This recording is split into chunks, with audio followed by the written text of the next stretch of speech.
আসসালামু আলাইকুম রহমতুল্লাহি ওয়া বারাকাতুহু। এটা কি দেখছেন?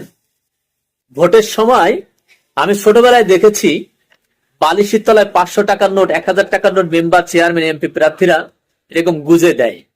আপনার বাড়ি 3টে ভোট, এই নেন ভাই 1000 টাকা নেন, 500 টাকা নেন। যেটা কিন্তু আপনার ইমানকে আপনি বিক্রয় করে দিচ্ছেন। আপনার ইমান কিন্তু শেষ। আপনার বিবেক, ভোট মানে কি? আপনার বিবেক। এরকম 100 টাকার বিনিময়ে আপনার ইমানকে বিক্রি করবেন না। ও কিন্তু চোর। রাস্তার টাকা, কালভার্টের টাকা, চাউলের টাকা, সব টাকা কিন্তু মেরে খাবে। ও কিন্তু দেশের জন্য, জনগণের জন্য কিন্তু কিচ্ছু করবে না। সব থাম্মা বিক্রি করে কিন্তু খেয়ে ফেলবে। আপনার ইমানকে যদি বাঁচাতে চান, এই বিবেককে যদি বাঁচাতে চান, এই 100 টাকার বিনিময়ে, 1000 টাকার বিনিময়ে আপনার ইমানকে বিক্রি করে দিবেন না। এবং সেই সব লোককে কিন্তু আপনি ভোট দিবেন না, কিচ্ছু পাবেন না। রাস্তাঘাট, কালভার্ট, সব জায়গার টাকা কিন্তু এসব লোক মেরে খাবে এবং আপনি কিন্তু কিচ্ছু পাবেন না। সাবধান হয়ে যান। আসসালামু আলাইকুম রহমতুল্লাহি ওয়া বারাকাতুহু। এটা কি দেখছেন?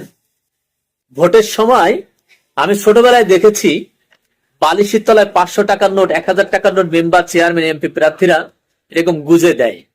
আপনার বাড়ি 3টে ভোট, এই নেন ভাই 1000 টাকা নেন, 500 টাকা নেন। যেটা কিন্তু আপনার ইমানকে আপনি বিক্রয় করে দিচ্ছেন। আপনার ইমান কিন্তু শেষ। আপনার বিবেক, ভোট মানে কি? আপনার বিবেক। এরকম 100 টাকার বিনিময়ে আপনার ইমানকে বিক্রি করবেন না। ও কিন্তু চোর। রাস্তার টাকা, কালভার্টের টাকা, চাউলের টাকা, সব টাকা কিন্তু মেরে খাবে। ও কিন্তু দেশের জন্য, জনগণের জন্য কিন্তু কিচ্ছু করবে না। সব থাম্মা বিক্রি করে কিন্তু খেয়ে ফেলবে। আপনার ইমানকে যদি বাঁচাতে চান, এই বিবেককে যদি বাঁচাতে চান, এই 100 টাকার বিনিময়ে, 1000 টাকার বিনিময়ে আপনার ইমানকে বিক্রি করে দিবেন না।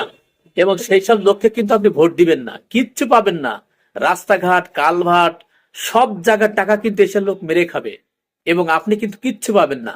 সাবধান হয়ে যান।